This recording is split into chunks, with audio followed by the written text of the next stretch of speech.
Hey there guys, today we're taking a look at Grim Dawn running on the AMD Ryzen 5 5500U. Now the game is currently running right now with the medium in-game graphics at the full 1080p resolution. Now this ARPG in the style of Diablo games, taking heavy inspiration from Diablo 2, ends up performing pretty decently at the stock 15W TDP. Now our 1% lows aren't incredible, but they're at a range that is perfectly acceptable for most games, being in the mid 30s, but our averages don't quite hit that 60 FPS average, but it's very close a lot of the times. But as with this style of game, it really depends on what you're doing. A lot of the early game stuff is going to run perfectly fine. It's when you start to go into the late game and start fighting larger hordes of enemies that the performance can get impacted, but it's not as severe as to ruin the overall experience. It's still perfectly doable. You're gonna have a great time playing like this. And one thing to note is you don't need to turn everything down to the lowest settings. Playing at medium is perfectly fine. There's even a lot of settings that you can actually turn up to the maximum because it would hardly at all affect the performance. But medium is the sweet spot if you just want to get things up and running without having to worry about anything. There is no meaningful performance gain to be had with going with the lowest settings though. We're talking about 1 to maybe 2 FPS difference most of the time. So it's better to at least get the benefit of having those extra features that you get from using at least the medium setting instead of having some things turned off. But in general, I would say that at the stock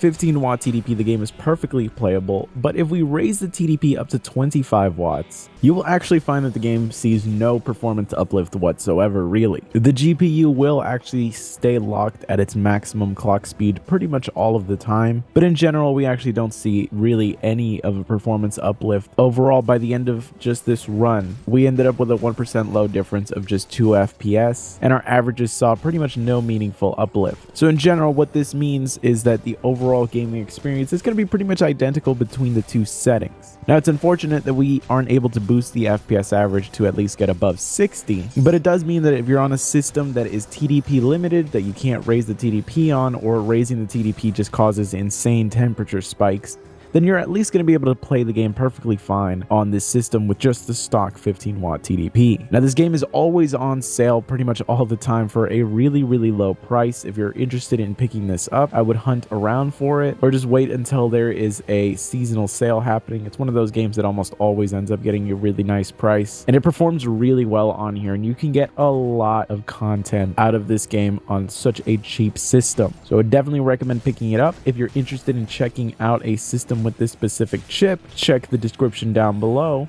And if you're interested in supporting the channel directly, you can always become a channel member. That is greatly appreciated, as it helps to really stabilize the channel so that I get at least a little bit more of a consistent income out of this instead of having the wild fluctuations, especially since January is historically the worst month for ad revenue. So if you'd like to help me out, please be sure to become a channel member. But I will catch you guys in the next one.